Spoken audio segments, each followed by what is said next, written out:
What is up, everybody? Welcome back here to the TDR show. We got a fun one for you. We're talking dynasty buys, but with a twist. What we're going to be doing is we're going to talk about Jay's Dynasty Investor Series and all of the works he does in those spreadsheets of his, and kind of go over kind of his model. What does that look like? He actually does have a dynasty kind of buy model. It's on our Dynasty Investor for our Patreon. You can get all of this data and more if you join the Patreon. It's really good. But we're going to go over kind of what those variables look like. What is he looking at, like dynasty clusters? What does that mean? And kind of all of the above of what we look for when we're talking about dynasty buys and sells. There's plenty of people out there can tell you, go buy this player, go sell this player.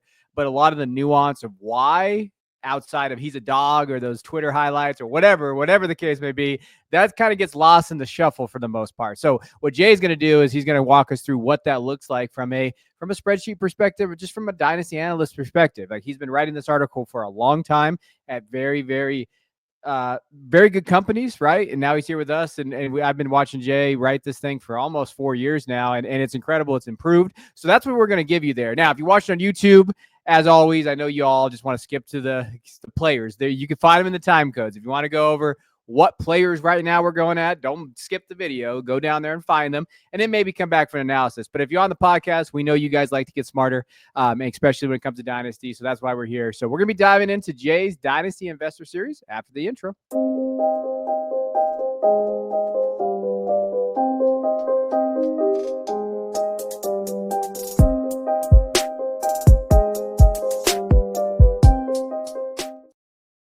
All right, Dynasty Investor. Jay's the man. This is his baby. He's going to lay it out for us right now. He's going to be talking kind of about the variables and what goes into kind of this process. Okay, yeah. And thanks for that intro. And this is about dynasty strategy, right? So, what Kevin mentioned in the intro there is a lot of times you get analysts that come in and they have a good process in terms of figuring out the fundamentals of a player. This person's target share is a certain piece. This person's target share should go up. So the fundamentals are improving and you should buy this player. The way that this strategy is, and this strategy is all about values. So we're going to try and find players that are similar to each other, that score similar points and are of the same age, and is there a difference between their trading values? And that's what the Dynasty Investor is all about. It's all about trying to create value through that things. And playing in Dynasty is a lot different than playing in redraft, right? In redraft, a lot of it is about the points of that system. And I think Dynasty is about points, age, and price. Points specifically points per game, because you need to put these players in your lineups to win fantasy championships. So that's very, very important. That's a big part of this analysis, is how many points are these players playing or attaining in the season and through the future as well. The second piece of this is age, right? So the way the Dynasty community works is you value the older player, the player that's sort of towards the end of their career, differently than the players that are at the beginning of their career or in the prime of their career. And so you need to figure out a way to account for those differences. And it's not just a points per game basis. And the third piece of this is price. So if you're going out and trying to trade for this player or draft this player in a startup, what do you have to pay to acquire this player? What do you have to give up to in terms of players or picks to acquire this player? And so this first piece of it, the points per game, this is the chart that we have up here first. And all this leads to a couple of different things. We're going to group these players into like-for-like bases, and I do that by looking at points per game, age, and price. And so points per game here, we got this chart up here. And if you go back and you look at the fantasy finishes for QB1, QB2, QB3, RB1, RB2, RB3, wide receiver 1 through wide receiver 4, tight end 1 to tight end 3, they have certain point ranges. And I listed those for you. I actually went back and got the actual and the expected. This is the lower bounds. So on average, over the last 3 years, RB1s, they scored 15.5 points per game or higher. RB2s, 12.7 points per game to the 15.5 points per game. And RB3s, 10.4 to 12.7. So that kind of shows there on that slide. If you look all the way on the right, see that you can get those averages over the last 3 years of the actual and expected. And so those are sort of those cutoffs. And so we're kind of like bucketing these players by points. Now, I actually add, and we'll see this on the next slide, actually add a premium tier for each of these positions. So if you're looking at the very top of this slide, this is the clusters, and this is how we're dividing these players into different clusters, or like for likeness here. But if you look at the very top, that's the expected points per game, or projected points per game that we have there. At the very top, it goes from 0 all the way to 30 points per game. Now, clearly, I'm just sort of accounting for ranges here, but we don't have very many on a season-long basis, 30 points per game. But if you kind of look at that where those cutoffs are here, you got 18 points per game. There's a cutoff there, where you switch from 1 to 4 as you move from right to left. And then remember those numbers that we talked about, those points per game breaks that we were just talking about at 15.5, 12.7, and 10. If you look at cluster 4, it goes from 15 to 17. So that's 15.5. That's about average, kind of where we are. Gave an extra half a point to that premium tier at 18. And then the next tier break was the 12.7. So if you move from cluster 4 to cluster 7, there's where you start at 13 to 15. That's where you get that range. And then the final one, the RB3s, was 10.2, I think it was. So that's where you start at cluster 10, from 10 to 13 points per game. So as you're moving at the very top, if you're moving from right to left, you go from cluster 1, 4, 7, and 10. You move down those point ranges, and those exactly where those points per game breaks were. So we're trying to cluster these guys into maybe like RB1, RB2, RB3, below RB3, and premium type running backs, those 18 plus type guys. The other piece of this is, if you go down the vertical axis, is the age. So if you start at the top, we're starting at 19. That's very, very young for an NFL player coming in at 19. That doesn't happen very often, if at all. If never, but just keeping track of all that stuff, and then it goes all the way to 45.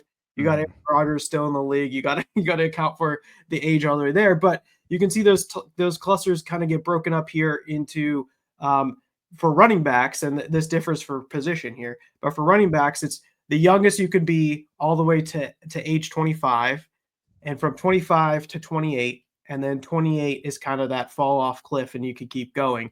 Maybe you could argue that there might be another cliff at 30, but for running backs, I think once you get past that 28 range is when you start to see that age cliff start to come, and the value starts to come, and you're wondering how much more value can you hold on to this player. So this kind of breaks up into, you have different clusters here and the groupings of where these players would fall. So to give you an example, in cluster 1, we got 3 players that I've categorized in there, which is the 18 plus points per game and lower than 25 years old. I think you can guess who those 3 players are. That's Bijan Robinson, Jahmyr Gibbs, and Afro-Genti in there. In cluster 2, which is one drop below there, so 18 plus points per game, but for 25 years old to 28 years old, we have 0 players in that cluster. Cluster 3, there's 3 players. Cluster 4, there's 6 players. So it gives you an idea. Okay, each one of these clusters that we're having, each one of these breakouts, you got your points per game breakouts, and then you got your age, and you mix them together. They have a certain amount of players, and what I would call those is their cluster, and that's how we're going to value these players. So we're going to move on to value here. And well, so hey, wait, I'm gonna stop him right there. So just to give him a little break, because he'll keep going there. And I know this for the podcast out there. One big thing is, you can definitely check out the YouTube and see the basically the graphics and all that. But if you really want an in-depth piece, go to our Substack, because Jay wrote this. And I will put it in the link of the podcast for you. And you can really dive into like all that he's saying. Like, and that's a good, I just want to make sure everybody knows, like, I know from an audio version of it, you can get tons of stuff and there's a ton of value of it. But if you want to go back and really go through the article, you should definitely do that. That's why it's one of the best articles out there. It's so in depth in terms of what he's talking about here. That will help you visualize what he's saying. So get the content, get it off to the buzz. And as soon as you start visualizing it and you go see it, that is what he's looking for. Because that's the thing about Dynasty, and just to give it to a strategy part of it, the clusters and the things that he's talking about, it's less feel, right? I always talk about like less vibe. I talk about less vibe drafting, trading, those type of things. This is where you start getting into is there a real edge to Dynasty? because I will say dynasty managers are the smartest they've ever been. And I will truly say that. Now, are there still tacos out there? Of course, like there's always going to be tacos out there, but they are very smart. So where's that edge lie?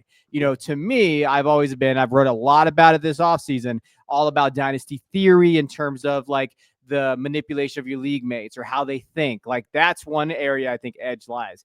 Another one that I think edge lies is what Jay is talking about here, is identifying clusters and understanding where those variables go, because I don't know how many managers take that next step.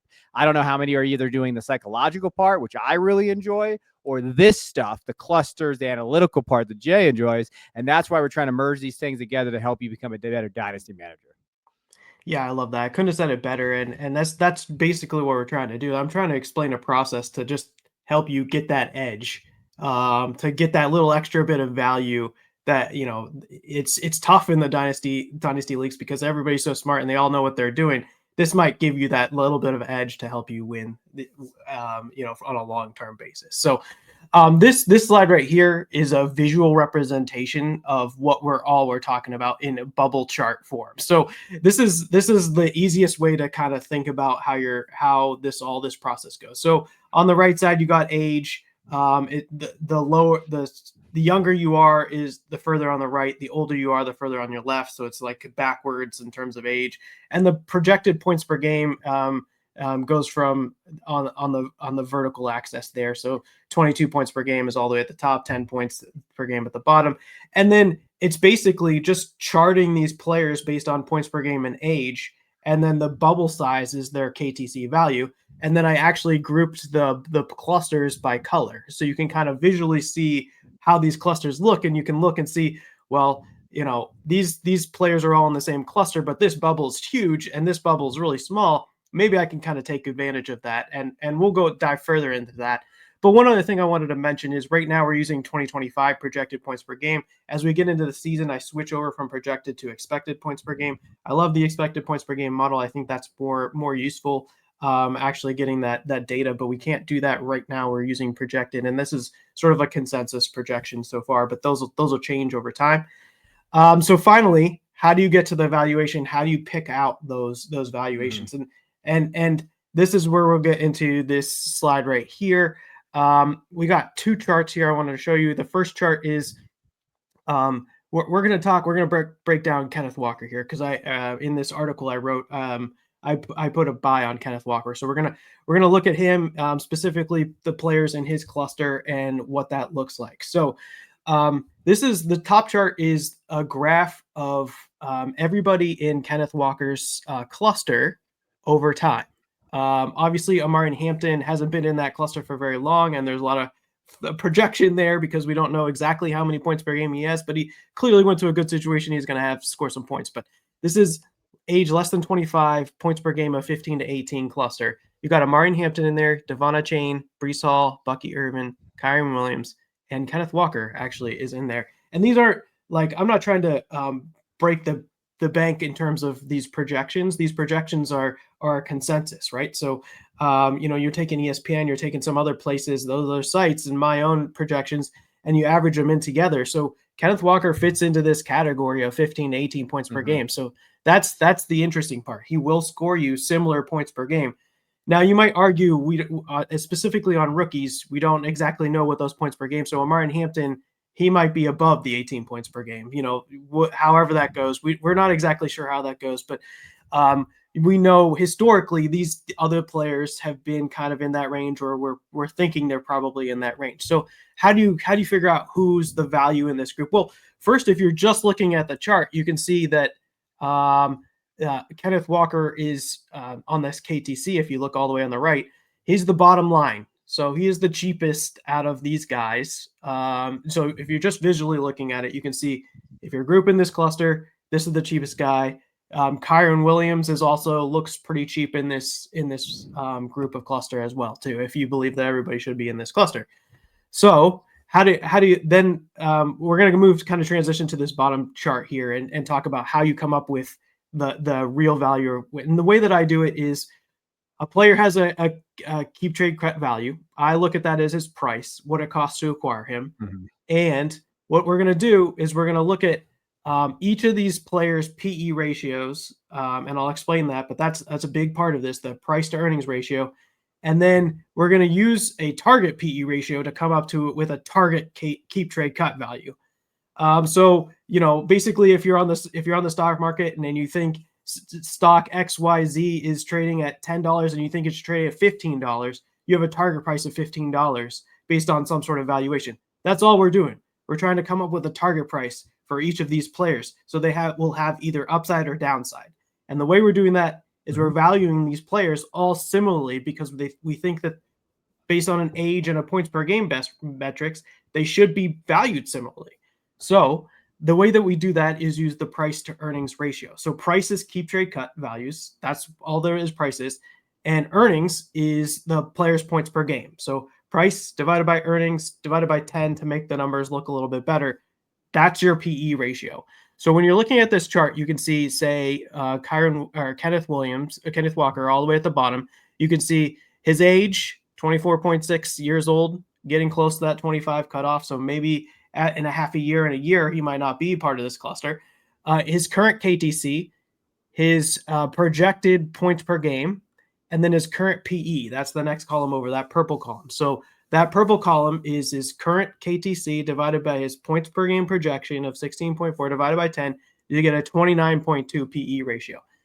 Then what you do is you average all of those for the entire cluster. And the average of this cluster, of cluster 4, is 33. So that PE, that average PE for this group is 33. So then you take that average and times it by the projected points per game that we have, the 16.4, and you get a new target price of 5,445, which turns out of KTC of 5,445, which turns out to be about 14% upside. In this group, I think Kenneth Walker has 14% upside. So what that means is you go out in the trade market and you pay actual prices, current market prices. You don't overpay for Kenneth Walker. You pay exactly what KTC is. So if you use the KTC trade calc, if you use the fantasy calc, whatever that is, make sure it's a fair trade before you do it.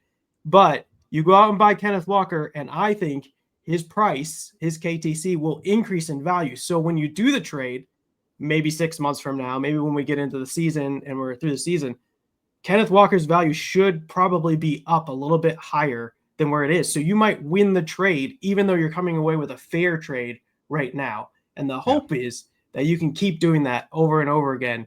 And Kenneth Walker's price does actually increase over that time. So not making a statement about, I think Kenneth Walker's points per game should be higher than what consensus is.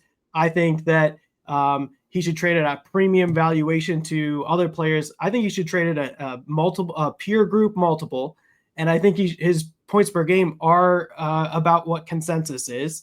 And I think even with that, there's an arbitrage opportunity for you to trade into Kenneth Walker right now and increase the amount of value for your team.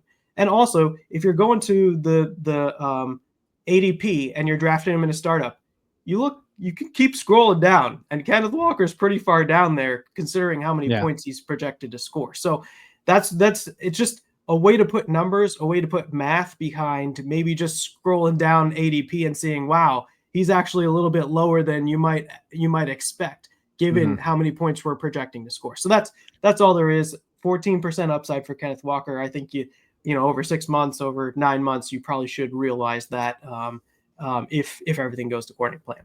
And here's the thing, everybody. You don't have to do any of this work. Jay does it. Jay did it already. He put it in for you guys. So you get this sheet that he is showing right now if you join our Patreon. He has this sheet for you out there, essentially. And you can think he, is wrong in some guys anyway. This just gives you a base. It gives you a model of this is where it looks like. And that's why I love about it, because it basically just tells you, hey, these are some guys you should basically target right now. And it's better than going to, and I love Dynasty Data Lab. I mean, I have pulled it up right now. He's going at running back 18 right now, Kenneth Walker. And I could see that, I like that as a value. And I do. I've talked about Kenneth Walker being a buy right now. Running back 18 is kind of ridiculous, to be honest with you. And I've written about him, but this shows you kind of the other side of it. It's not just analysis by me going into it saying, hey, this is what he did last year. This is what I like. This is him looking at all of the value out there from a dynasty perspective and using his little stock market brain, because Jay's a very smart man. So he's got to use that as well. Just diving into kind of the numbers. And I love that. Even from this list, Like I would probably, I think Kyron Williams is another guy on here. I mean, he's at 9.4%. I think that's a good value, especially on a win now piece too. And then maybe I would argue Brees Hall, I actually like as a kind of a buy right now, but looking at this, he's in that middle range, maybe, right? I think there's some expected outcomes. It just gives you a way to look at these assets differently, in my opinion. And I think that even, and especially if you have a lot of dynasty leagues, I think this helps because it helps that portfolio a little bit. I want to get into his page here. So I did say, I told you guys we're going to go over trades and we're going to look at like kind of what he does stats too, because you know me, I can't just talk about numbers all day. What are we talking about here? So Kenneth Walker here, when you're looking at his keep trade cut, and you can see that on the screen there, you can kind of see where his value is kind of going. But last year, obviously, he was banged up last year. So, 61 missed tackles forced last year, run grade 80.3, elusive rating from PFF 113.5. Only 573 rushing yards and 7 rushing touchdowns. But he was banged up. But I go back with Ken Walker and what he was able to do from a passing perspective last year in a receiving game. I mean, that's really what you'd like to see from him last year. From just a receiving standpoint, 53 targets and 46 catches. I mean, that to me, I know he has a new offensive coordinator this year, but no, his new offensive coordinator is going to run the hell out of the ball. Kubek's there, and that's going to be good for him. So just from a analysis perspective and what we could expect from him in fantasy football, not just from the number side, I expect him to have a pretty good year this year. I think he can win some leagues this year. And if you really want to talk about sleeper status, and it's so, me and Jay talk about it. I mean, I talk about it more because I'm more of an asshole. There's always sleepers out there. Like, and everybody talks about this is a sleeper, this is a sleeper. Like, you go through how many threads we're gonna see from June 5th now to like I don't know, August, this sleeper, right? I think everybody gets called a sleeper at a certain point. However, I just look at Walker and I look at what he was able to do in the receiving standpoint. I look at like he's on the field already in OTA, so he's back. He actually looked really, really good. When you go to fantasy points data, I mean, he looked great, right? 3rd and 1st downs per route run. He was 6th in target per route run. He led the NFL missed tackles when he was out there, 10th in yards after contact. Everything panned out. You can't judge injuries. It is what it is. But he is the best player running back on that team. Zach Charbonnet to me is not. Now, when you're looking at dynasty trades out there, 12-team Superflex, tight end premium, I'm going to run through some that have happened out there. This is all based on fantasy calc. And I swear to God, if I get a comment on YouTube saying that would never go down in my league, Fantasy Calc takes every trade from Sleeper and MFL and he puts them in there. Like, whether you like the trade or not, that is not my concern. These are trades from real dynasty leagues. That's why I include them, because you never know what will happen when you press send. Like, you don't know if they're going to accept or not. I mean, that is the reality of dynasty. So here are some deals out there in this league. Walker in a 3rd for the 108. Walker and not for Najee Harris in the 2nd. Ken Walker for the 112, which is generally speaking kind of where he's late 1st is his value right now. Ken Walker, Rashee Rice for Drake London, and then Ken Walker straight up for Xavier Worthy. I think these deals are great. I'm going to ask Jay opinion on one of them. What would you, because I know he loves this guy. So Ken Walker, Rashee Rice for Drake London. Where are you leaning on that one, Jay? That one's tough because we're also going to talk about Rashee Rice here as well. Yeah, we are. In general, it's hard to sell premium assets. It depends on what type of your build you're doing. But it feels like you'll be getting a lot of value with Walker and Rice, increases in value. And I'm not sure exactly where Drake London is. I don't think I have him as a buy yet. So, he's probably appropriately valued. So you might come out as a winner if Ken Walker and Rashee Rice outperform. Like we're kind of hoping their value, so that they would increase in value over the next season. You'll probably come out ahead if you have them. But Drake, it's hard to give up the premium asset, Drake London being a wide receiver 1. That's tough. So I don't know if I gave you a real answer. I like both sides, but I'll pick a side. Never do. Pick a side right now. Come on. I'll probably take the Ken Walker, Rashee Rice side. Okay. Just for the value. But in my article, I said sell Joe Mixon in a 3rd for Ken Walker, sell Chase Brown for Ken Walker. Those were my 2. Mm-hmm. The other piece I wanted to talk about, this chart in the top right here corner is the keep trade cut for him over a year. There's some cool lines on here. The blue line is the keep trade cut line. The line that goes down the middle, that's red and dashed, that's the average over that time period, 2-year time period. There's plus and minus 1 standard deviation, and the solid red line is a 150-day moving average, which is basically a season moving average. So you take the average of the previous 150 days and it keeps going. So it's just kind of a smoothing mechanism to the line itself. Right now, Kenneth Walker is sort of sitting at the bottom end of his -1 standard deviation. So it also within the chart itself. Mostly, I like to try and value players based on their peers. But even within the chart itself, it looks like he has been, it does look like a little bit of a value versus his own keep trade cut history. The second piece I wanted to mention was I'm not for Kenneth Walker or against Kenneth Walker fundamentally in any respects. This is not about whether he's a good player or anything. This is about whether you're getting a value or not based on the points per game, age, and keep trade cut values. I've had Kenneth Walker at multiple points in his career as sells. So you can look on this chart when he was very, very high, those spikes. I went and put sells on him. And now I'm flipping that sell to now a buy. We've gone overboard. The pendulum has swung too far, and now we're flipping to a buy on him. And the same thing with Kyren Williams as well. These players can come in as buys and sells depending on where their value is. It is not a fundamental analysis. It's not whether Zach Charbonnet is good or not. It's not whether Kenneth Walker is going to catch extra balls or anything. And that is very, very important because that analysis in terms of the points per game projections and, being right on those, or if they're going to outperform the consensus amounts, is very, very important. But that's not exactly what this analysis is. This is just a sort of capturing that arbitrage between what consensus is and what points per game and age there are versus, what other players that are similar to him would do. Yeah, no, 100%. And that the part about whether he's a good player or not, that's where I come in. That's where I get to talk and say, hey, this is what I like. So Jay's data says this. Okay, let me tell you why Ken Walker had a really good year last year. I mean, from just a perspective of what he was able to do when he was on the field. This is what I project him moving forward. And also, Jay's data is telling me he's a buy. Okay, I can get behind that. And I feel more comfortable with my decisions in Dynasty. That's the point, right? Because as much as people want to tout that they know what they're talking about, we're all going to have misses. It's the reality of the game that we play, and we're all going to make bad trades. We all have them. So, but the idea is you want to limit that problem, right? You want to limit your exposure to bad deals or bad players and all of that kind of stuff.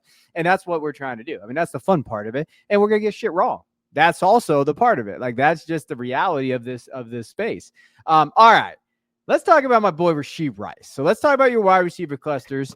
And I've been buying Rashee for 2 years now. So hopefully at some point he pans me out. Come on home, Rashee. Come on, baby. You look good until you got injured last year. But tell me about kind of the clusters, and then we'll dive into Rashee in this cluster. Wide receiver cluster. So we don't need to dig into setup again here, but this is the summary chart here. This is the bubble chart here. You can kind of see where Rashee Rice fits in among these guys. He's in cluster 5 on this group. And the group that we have him in, the cluster we have him in is with, I'm going to show you on this chart here, Amon-Ra St. Brown, Nico Collins, AJ Brown, and Rashee Rice. That's his cluster. And so those are some names there, buddy. Those are some big names in there. Age 25 to 28. So we're not, they've passed that 25 threshold. We're in the prime, point earning phase of these players. Points per game, 16 to 18. So we're not talking about the 18 plus group or the 20 plus group here. This is 16 to 18 projected points per game. Rashee Rice, 25.1. So he barely sneaks into this cluster. You got AJ Brown that might age out of this cluster at some point here. His keep trade cut is about 53.97. His projected points per game is 16. So he sneaks in on the points per game projection as well to fit himself into this cluster. His PE is a 33.7, and the target PE for the whole cluster, the PE for this whole cluster, brought up a lot by Amon-Ra St. Brown at 42 PE, is a 38. And so we're projecting that his KTC turns out to be about 6,000. So we're at 5,400-ish now, or we were about a week ago, and we're going to try and get to 6,000 KTC, and that's a huge move, especially in that range. You're talking about moving up to points per game range where you're verging on getting into that wide receiver 1 territory if this all works out, which is a huge increase in value there. And so when I wrote the article, there was a bit more upside. I think it was 14% upside ish, 15% upside. Since I wrote the article, he's actually moved to quite a bit. So now we're at 11, 12-ish% upside from where we are. There's seen a couple of Twitter posts out there. The price of his is moving up a little bit. He's kind of getting some love and some momentum there. But so now a little bit less upside, but still I think within this cluster, still a buy. You're still getting discounted fantasy points per game based on his age of sneaking into this cluster of 25 and over, 25 to 28 years old, and a points per game of 16 to 18 points per game. If you go and look at the top chart here, you can see Rashee Rice, the bottom here. And some of this has to do with fundamentals. We talked about injury. We talked about, legal issues. And then you also have Xavier Worthy, Hollywood Brown, and Pat Mahomes and Travis Kelce, how all that share works out when they're all healthy and maybe on the field at the same time. Who knows exactly how that all works? But we're going off projections, what the current consensus, everybody goes in and makes projections, and then you average everything together and you kind of hopefully get something that's close to what might happen. And we'll switch to expected eventually down the line. But Rashee Rice, when he's playing, he's scoring points. And so I do think he does deserve the credit of getting to that 16 points per game threshold there. And so I think it's a really interesting buy for this season. I think it's becoming less and less obvious. Like some of the easy money's started coming out, because if you were drafting him maybe 2 weeks ago, you could have gotten him at what felt like a steal. And now you're kind of getting to the range where it's getting closer to where it might not be that obvious of a buy. But we're, that 11% still to go from what I see from a target percentage. And my target KTC on him is 6,000. So when he gets closer to 6,000, I'll jump off board and I'll move the buy to someone else. And if he overshoots, say he goes from 6,000 even higher, and 7,000, 8,000 becomes a wide receiver 8 or something like that, or 7 or something like that, then I'll probably flip to the other side. But right now, based on the amount of points he scores and the age bracket that he's in, he looks like a buy, at least a 10% ish upside from where he currently trades. Yeah, no, 100%. And the thing with Rashee, last year, he's not going to see, I know in the limited sample size that he had, right? He had, he's third in target share last year. He's 32%, right, in the league. Like, he was incredible. Like, when you're thinking of like what he had. Now, will he get that? I think that's the question, right? When you're thinking of kind of what he was last year, what that offense looks like, Worthy's come on a little bit. But I still think, and this is where Jay doesn't do this, Rashee to me is the best player on that team, like wide receiver on that team to me. And I think Kelsey's taken a step back. We saw that last year, a huge way. And again, they use Xavier Worthy in great ways. They use him really as their running back, the quick passes and all that kind of stuff when they're that scheme. But I still think Rashee's their guy. Like, Rashee Rice is their guy, their playmaker, everything that you saw from him. And when he's on the field, 85-point PFF grade, the 29 targets in those basically 3 games, yards per route run, 3.16, 280 yards and 2 touchdowns. And I think he was well on his way to be a top 12 guy, like in Dynasty, when you're thinking of the rankings and everything he's at. Right now, he's listed at, when you're thinking of kind of his ranking out there, is in between 18 and 22. But even then, that gives me, and that's why I know he's a buy, is if he comes out, and even if, let's say, he gets, 28% target share, whatever, wherever you want to put that target share at, I still think that he can finish as like a wide receiver 14 overall as a very safe floor, like in my opinion, with a ceiling top 10. And I mean, that might be crazy. And maybe I am crazy and I'm going to eat crow next year. We'll talk about it. Like, oh my God, why does this guy get paid to do fantasy? But I think that he could possibly be a top 10 guy, right? I think that he can kind of slip his way, or at least in the lower end of a wide receiver 1 at 12. Like, I think that there's an avenue for that. And he's only 25 years old.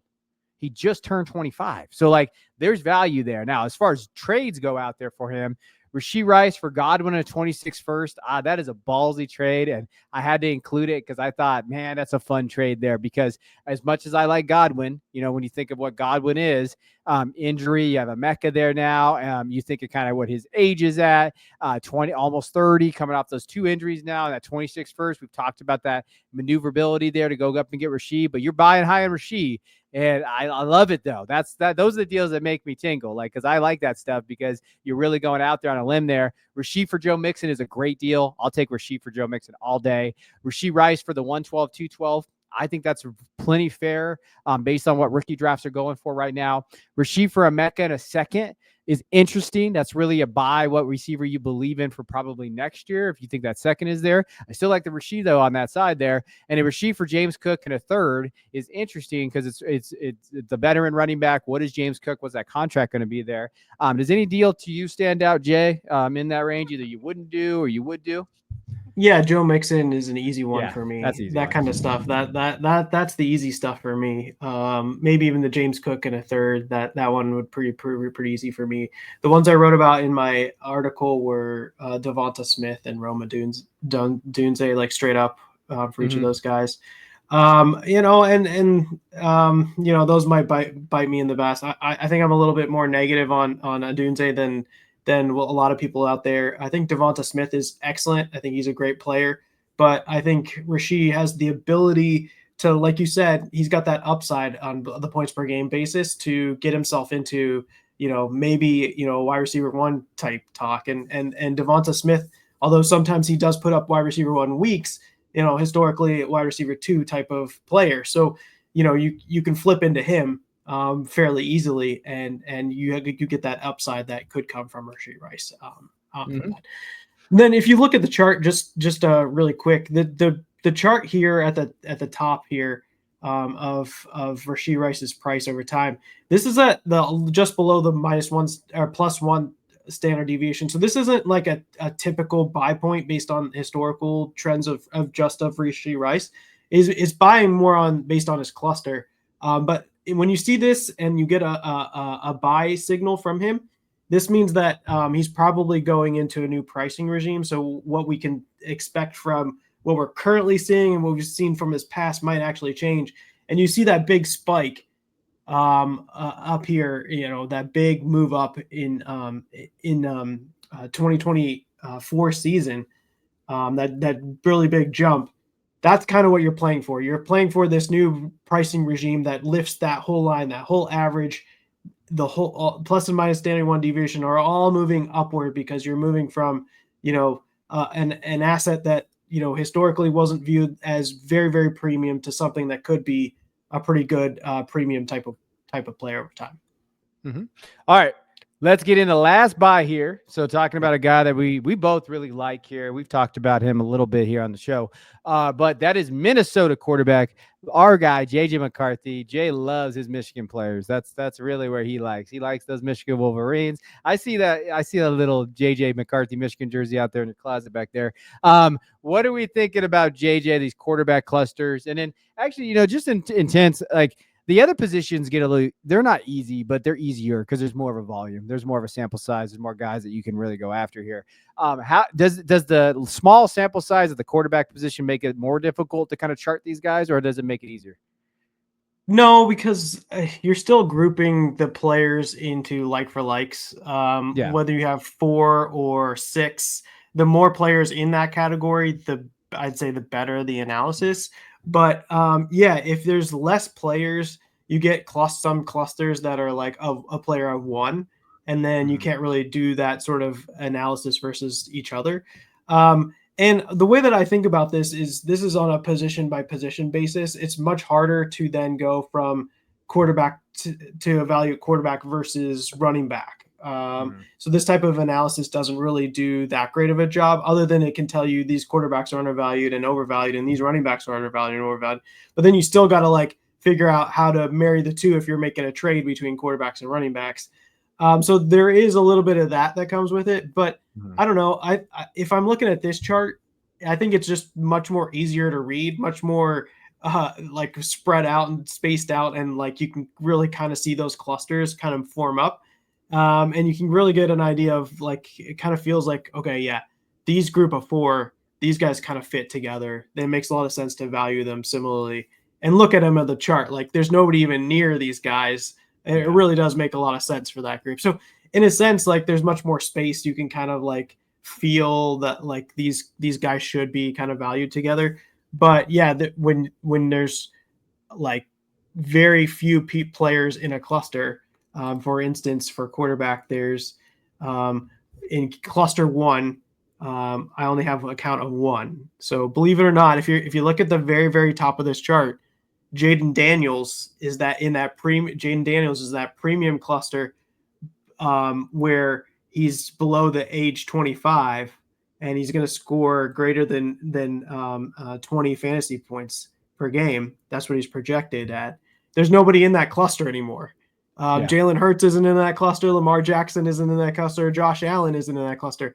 And it's kind of interesting. You can see, I always when I have this chart up, it kind of is automated. So if you go and look in this on the positional page, you'll see this. And I look and see Josh Allen sort of inching closer and closer to that 30-year mark. And I know quarterbacks, they last a lot longer. You can play a lot longer on the quarterback once you get past 30. But he's a rushing quarterback, and you get him up over 30 and 35. And at what point does that kind of fall off? I think that this kind of visualization helps you think about, okay, can I trade down from Josh Allen, Lamar Jackson, Jalen Hurts into Jaden Daniels? Does that make sense? Does it not make sense?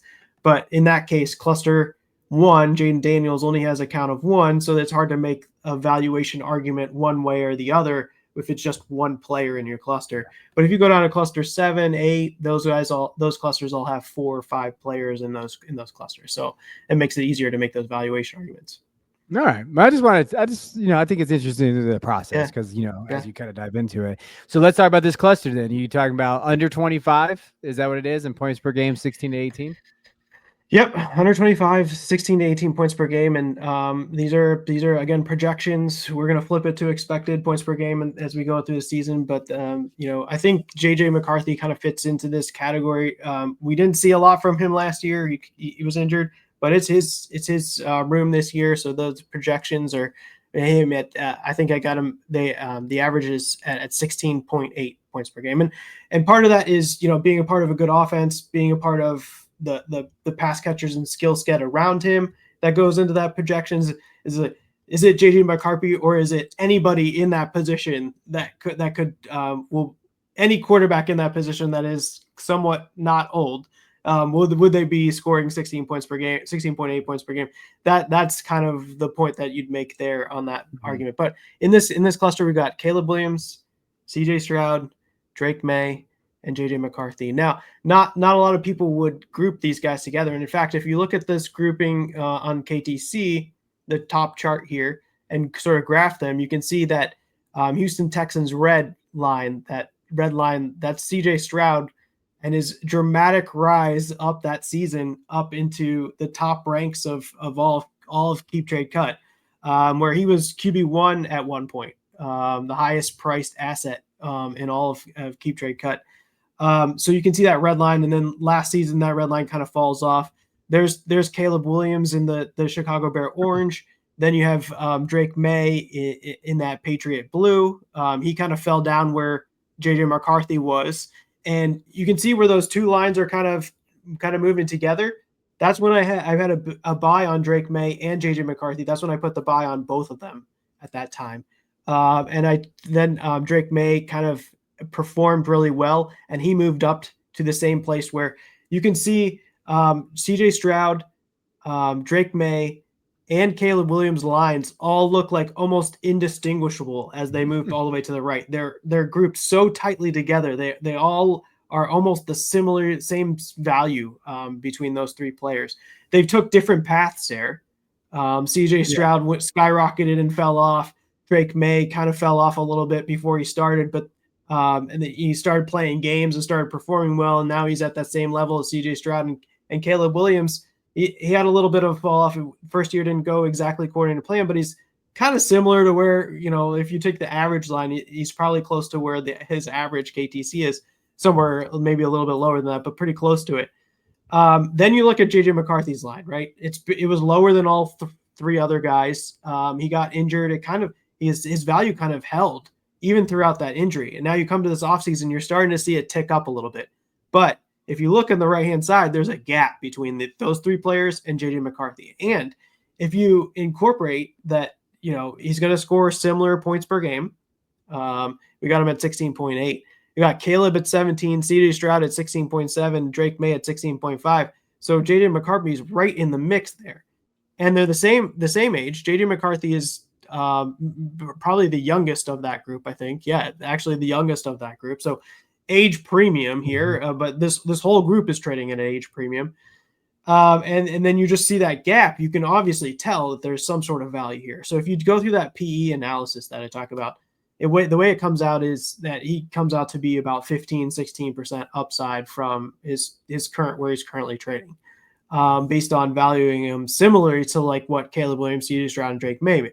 Now, if you go out and you're drafting him in a startup draft, or going out and trade for him, you need to make the trade at his current market value to capture this value. So I'm not saying go out and pay the same price you would for Caleb Williams as you would for JJ McCarthy, because that's not currently what he's trading for. And that's exactly the type of value that you want to trade for. So, or draft for, is you might have to take Caleb Williams at the back end of the second round in a startup. You can take JJ McCarthy in fourth round or fifth round, depending on, where the QBs go and what format you're playing, Superflex or not. But that's kind of the process that you're thinking about, is when you go out and trade for these players, you're trading at current market values in hopes that JJ McCarthy actually lives up to his points per game projections that we're thinking which is in this cluster. And then his value shoots up to potentially similarly how we think of Caleb Williams, how we think of CJ Stroud, how we think of Drake May, so that these lines, this top chart, these lines converge somewhere. Whether it's JJ McCarthy coming up to them, or them coming down a little bit and JJ McCarthy coming up, or all of them going down to JJ McCarthy levels, you just want it to all be valued similarly. And I think that's sort of what you can expect here. 15-16% upside on JJ McCarthy at this point, at this juncture is where we're thinking. All I see is that 16%, baby, and I get excited because I have a lot of JJ McCarthy, Jay. But I do think that it's, what you mentioned was a big part of that. Okay, what deals out there can you get him for that kind of you can get that value back, and what does that look like, right? So when you're looking at, I didn't put up any stats for JJ on the screen just because JJ didn't have any stats last year. But when you think of some deals out there in 12-team Superflex and premium, tight end premium, JJ for 106. So this year's 106. We kind of know what that is now. It's Judkins, Warren, Loveland, Travion, sometimes Tet. I don't know if Hunter gets the 106 a ton. Depends on the league, but that's that range in there. JJ in a second for Garrett Wilson in a third. JJ for Rome Odunze. I mean, to me, if you can get a super flex quarterback like JJ for a guy like Rome, who I like Rome, but wide receiver 2 or possible QB1, I always lean the QB in this kind of format. JJ Quinshawn for Bijan Robinson, I think is an interesting one. That's the one I want Jay's opinion on. And then JJ 107, 307 for Joe Burrow. I would always argue you go for Joe Burrow. That's the elite asset there. But this deal did happen in a league. So I just want to show you guys kind of like, what you could, maybe got JJ and you have the 107 and you have some things and you want to send it to Burrow, right? I don't know what the context of this league trade was, but I did want to show you that one. I thought that was a fun one. Obviously, Burrow is that elite asset there. But what's your take on JJ and Quinshawn for Bijan, Jay? Oh, that's a tough one. That's the Bijan's an elite asset right now. I'm not going to give you a perfect pitch down the middle. But what technically what I would want to do is I want to like move off of like a Cam Ward, somebody that's like too expensive, and trade into JJ McCarthy. So that's sort of my strategy would be pick somebody that's expensive. I don't think Bijan's real expensive. I think he's appropriately valued for the points that he puts. He offers you differentiated running back production in the prime of his career. He's going to score you a lot of points and he's going to be valuable for the next few years. So, it's really, really hard and tough to give up those types of players for maybe an unknown in JJ McCarthy and Quinshawn Judkins, at this point. So I don't know. That's tough. I'm assuming this is super flex. So yeah, this is super flex. So you also are getting a QB here, which is very helpful. And if you really do think of JJ McCarthy as somebody that could be Caleb Williams, CJ Stroud, Drake May, that's really, really interesting. So, if he really does increase that much in value. So maybe it's just I don't exactly like the pieces and the particular player of Bijan, like because Bijan's not somebody I would want particularly be wanting to sell.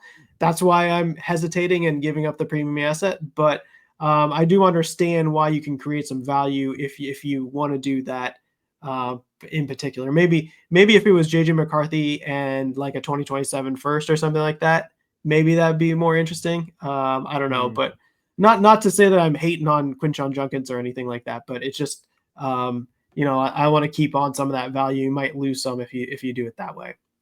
Yeah, no, I get it. No, 100%. Yeah, like you said, JJ in a first, so 27 first for Bijan would be great because that 27 first can turn into anything. Like there's so many off ramps you can use that for. Another running back, Yep. Value, pick, whatever the case may be there. But I love the pivot off of Cam Ward. I love like a pivot off of Roma Dunze. I think those are really, really interesting where you could get a QB that's high end next year where you feel like really good about it. Now there's risk here. There's risk in any of these things. JJ McCarthy might not live up to those expectations. It might take him some while to build up. We all saw what happened with Caleb Williams.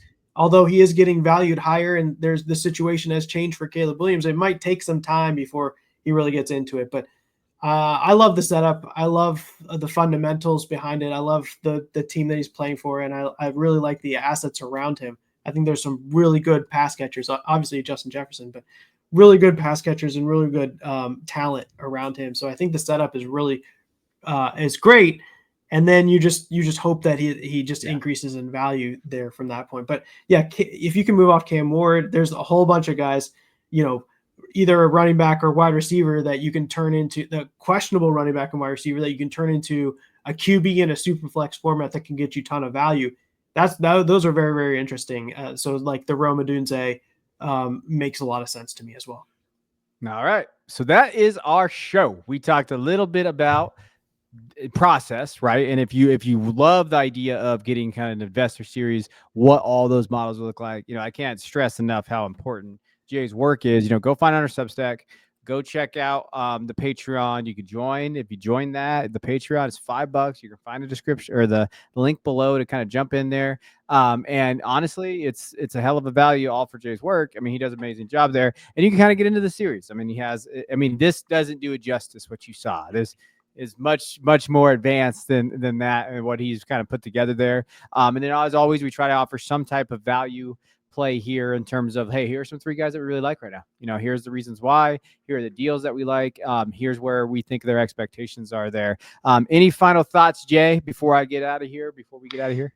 Yeah, I mean, for me, Dynasty is about increasing value at every piece of every turn, whether you're trading, whether you're drafting, whether you're doing each interaction you want to make, you're trying to increase the value. And this is a way to kind of create an arbitrage. We're looking at points per game, age, and keep trade cut. And can we find some sort of edge? Can we find some sort of arbitrage in there to create value at every interaction? And I think this does. And it's important to understand the fundamentals.